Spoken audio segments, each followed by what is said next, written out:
Tenemos con nosotros desde Santiago al economista, politólogo y educador Radamés García, a quien agradecemos que esté aquí temprano en la mañana y con quien quisiéramos debatir estos temas.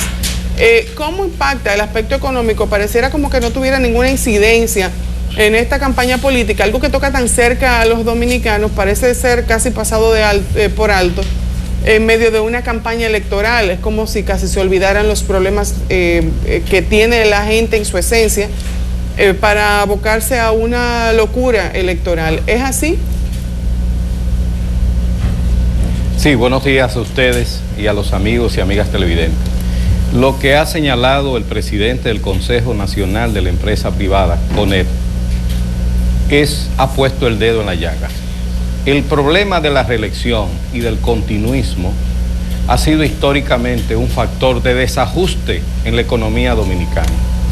El mismo presidente Danilo Medina dijo que para mantenerse en el poder había que comerse un tiburón podrido. Lo que quiso decir es que había que hacer muchas cosas, incluyendo desajustar la economía para la continuidad. ¿Qué significa desajustar la economía? Gastar exageradamente en los periodos previos al proceso electoral y luego luego de que se pretenda tener ganancia de causa, incrementando notablemente el gasto, incrementando el endeudamiento público, es decir, para crear una sensación, generar una sensación de bonanza y de prosperidad. Eso se ha ocurrido en procesos anteriores, pues tratar de obtener beneficios electorales y luego que pasen las elecciones, entonces vienen los famosos ajustes.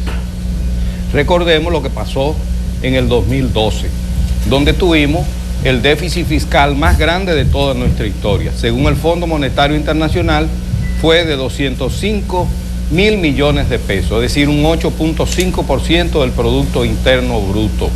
Es decir, lo que están diciendo algunos analistas, algunos economistas, es que el déficit fiscal, que ha sido calculado en 70 mil millones de pesos para este año, es posible que casi se duplique de continuar todo este afán de incrementar el gasto público. Solo hay que señalar las denuncias que se han hecho sobre el incremento del gasto en publicidad de más de 14 millones de pesos diarios en publicidad en los primeros meses del año. Y este dispendio en el gasto público, pues tiene consecuencia en el déficit fiscal. Incluso algunos economistas están hablando de que podría dispararse a 120 mil millones de pesos, lo cual representa casi un 4% del Producto Interno Bruto. De manera que esas son las consecuencias del afán continuista de los gobiernos. Siempre toman medidas, si no veamos todo este despliegue clientelar que hemos tenido. Nunca había una campaña electoral más derrochadora como la que hemos visto en este momento. Pero parecía... De manera que eso, si bien debemos verlo desde el punto de vista solo económico, hay que verlo también en el contexto político en que se está desarrollando. Pero ese contexto político pareciera que es muy favorable y que no afecta ni al gobierno ni la candidatura reeleccionista de Danilo Medina. Las declaraciones de Blanco Canto se destacan el día en que Luis Abinader va al almuerzo del CONEP, pero cuando va Danilo Medina a la Cámara Americana, lo que dice es que él, o sea, ya Danilo dijo que venía una reforma, que venía un ajuste fiscal, y se da por un candidato ganador, porque el que no va a ganar unas elecciones no habla de ajuste tan francamente. Uno sabe que ya el gobierno mandó una misión al Fondo Monetario para evaluar el nuevo ajuste y el pacto fiscal está en el limbo. De hecho, ¿afecta realmente la economía o la situación económica una posible candidatura o una posible reelección en la República Dominicana? Bueno, de hecho está desajustando la economía en los primeros meses y luego viene el ajuste. El desajuste es un incremento excesivo del gasto público. Lo habían hecho otros presidentes en el pasado, pero ahora ha habido un despliegue del gasto público enorme en estos primeros 3 meses del año. Entonces luego viene el ajuste. Yo creo que el electorado tiene un desafío. O sea, si vamos a permitir que siga esta historia de desajustar la economía en los primeros 4 meses y medio del año antes de las elecciones, ¿verdad? Y luego ajustarla, es decir, venir a ponernos impuestos como ocurrió con la famosa reforma tributaria del 2012. Recordemos que hubo una reforma tributaria cuyos efectos todavía lo estamos sufriendo, porque recuerden ustedes que en este año el ITEVI aumentó de algunos productos porque se fue planteando de manera progresiva. Por eso yo creo que la alternabilidad en el poder es muy importante, que haya una alternancia en el poder, que es uno de los valores clave de la democracia. El electorado está desafiado, yo pienso, a que haya una alternabilidad, a que haya un cambio democrático, a que se fortalezcan las instituciones. Yo creo que hay una amenaza autoritaria muy clara. En los últimos días eso se ve muy claro y demasiadas evidencias. Lo que está en juego en este momento no es simplemente un cambio de gobierno de un hombre por otro, sino lo que está en juego es la posibilidad de un cambio democrático y de que las instituciones funcionen y de que un gobierno cambie. Pero aquí lo que está en juego es una amenaza autoritaria y ya incluso se está hablando de la posibilidad de que si Danilo queda, volverá a insistir en el 2020 a otra reelección, aunque él diga lo que diga, ya su palabra no es creíble. Señor García. Eso es lo que ha dicho la historia de la República Dominicana. Pero de la sinceridad de esas declaraciones de una parte del sector empresarial, cuando habla de su preocupación por el déficit fiscal, por el gasto excesivo en publicidad y la campaña política, generalmente los gobiernos cuando modifican el régimen impositivo ponen impuesto directo que lo va a pagar el consumidor, no lo paga el empresariado. Entonces como un círculo de preocupación fingida, de preocuparse por lo que le van a comprar a ellos el precio que se le ponga al artículo. Mira, yo pienso que aquí hay que hacer una reorientación de la política fiscal y no de la política tributaria, porque lo que ha habido aquí es reformas tributarias, es decir, para aumentar los impuestos, es decir, los tributos. Aquí necesitamos una política fiscal integral que señale qué es lo que debemos, cómo debemos gastar, cómo debemos recibir los ingresos a través de los tributos y cómo debemos gastarlos. Yo pienso que el sistema tributario dominicano es altamente regresivo. En términos relativos, pagan más impuestos los que menos ingresos tienen, en términos relativos. Es decir, el que tiene menos ingresos gasta casi el 100% en consumos, sobre todo en la canasta básica. Y eso, y un sistema tributario esencialmente regresivo, a base de impuestos como el ITEVI, por ejemplo, lleva a que en términos relativos los que menos ganan son los que más pagan impuestos. Eso hay que reorientarlo. Pero yo pienso que el problema es más complejo. Lo que está en juego hoy en la sociedad dominicana es la posibilidad de la continuidad de una amenaza autoritaria o de un cambio democrático. Por eso hoy la oposición democrática tiene que unirse para propiciar ese cambio en las próximas elecciones. Yo veo en las calles, lo que yo estoy viendo en la calle es una gran preocupación en este momento y sobre todo eso se ha incrementado en los últimos días, es decir, la necesidad de un cambio. Ahora, ese disgusto que yo observo en la calle no significa automáticamente voto opositor. Para que ese disgusto, ese deseo de cambio de la población se convierta en voto opositor, en voto por el cambio democrático, tiene que haber propuestas claras de los opositores, sobre todo del candidato presidencial Luis Abinader, que es quien tiene mayores posibilidades de retar la reelección presidencial y que a través de ese despliegue programático y de propuestas, lo cual ha estado haciendo, hay que reconocer que en los últimos días Luis Abinader ha sido el candidato que más propuestas ha realizado. Creo que no ha habido un candidato presidencial en el país que haya realizado tantas propuestas en los últimos 2 meses como Luis Abinader. De manera que la oposición está restada a esa gran unidad. Y cuando hablamos de unidad, no coqueteemos con el idilio. Unidad no es que el 100% de la oposición esté unida. Unidad es que la mayoría de los electores estén unidos en la necesidad del cambio democrático, porque nunca el 100% de la oposición ha estado unido en ningún país del mundo. Pero hoy yo pienso, y lo que ocurrió el pasado martes, donde 15, 16 organizaciones políticas presentaron una propuesta al país, indica que ese deseo de cambio y de concertación democrática por el cambio se está fortaleciendo en los últimos días en la República Dominicana. Señor García, usted ha repetido de manera insistente el tema amenaza autoritaria. Descríbale a la gente lo que significa. ¿Y por qué usted ve eso? Sí, la amenaza autoritaria es que se ha llegado a un punto en que un grupo político empresarial en el poder maneja las instituciones del Estado sin límite alguno y sin los controles que exige un Estado democrático de derecho. Eso es lo que está pasando, poniendo en peligro nuestra ya frágil institucionalidad republicana. Es decir, hay un evidente asomo de fantasma autoritario y de arbitrariedades. Eso se está viendo, ese control de los poderes públicos, el control abusivo de los medios de comunicación. Nada más hay que ver ese artículo de Sara Pérez, cómo se ha logrado armar toda una red de comunicadores, de bocinas, vocingleros, es decir, es todo lo que podríamos llamar un grupo político empresarial con una vocación claramente autoritaria de partido único.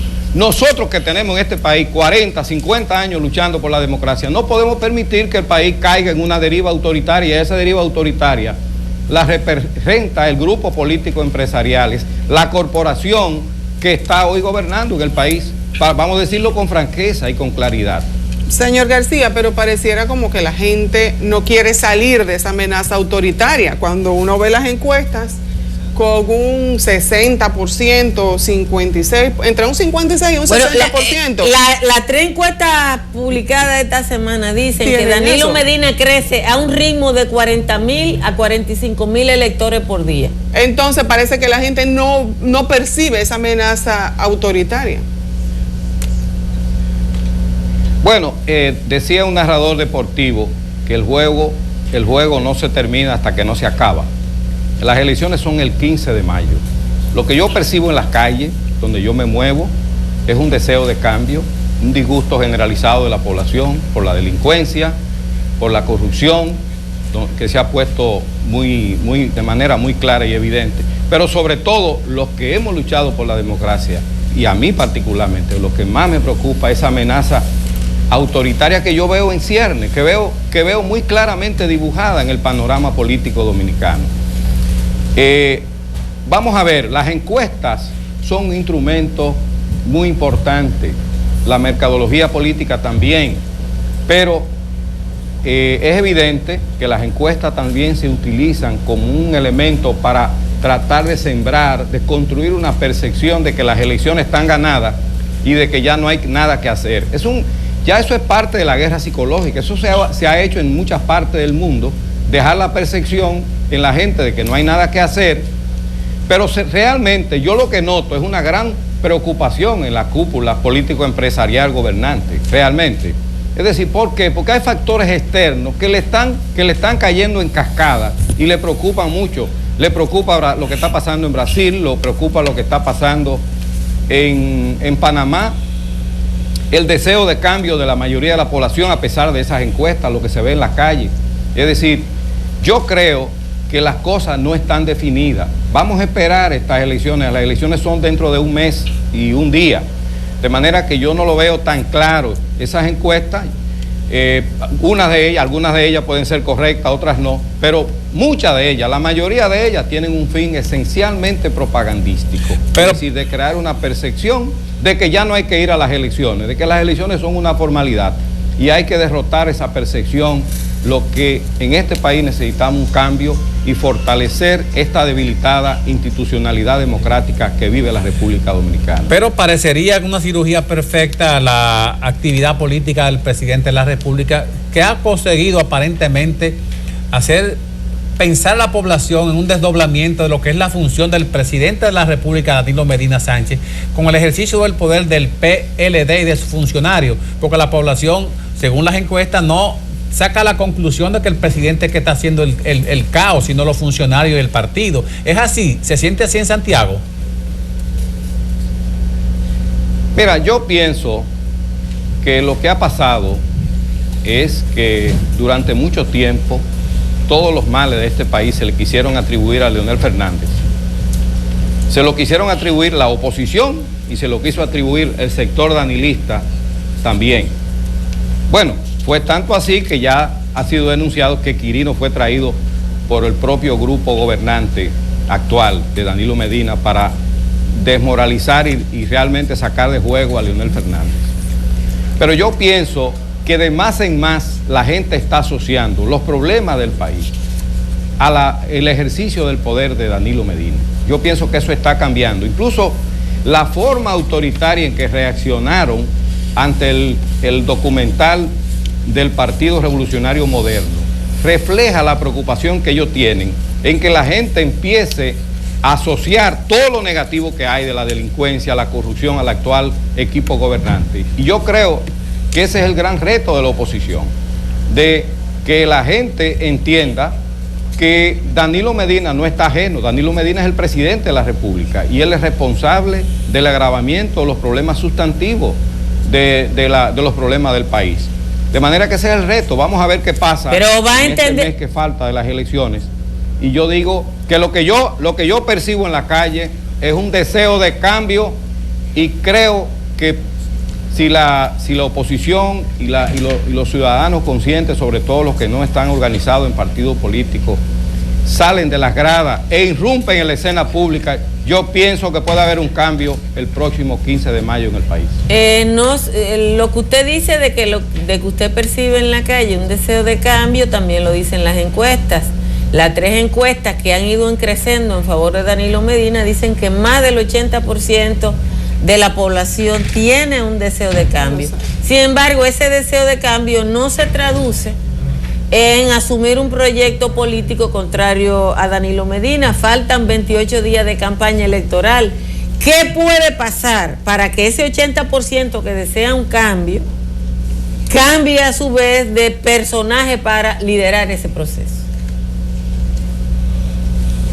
Mira, yo pienso que hay 2 elementos básicos que debe hacer la oposición. Lo primero estoy totalmente de acuerdo contigo, Altagracia, que ese deseo de cambio y esa indignación que hay en la población no se traduce automáticamente en voto opositor.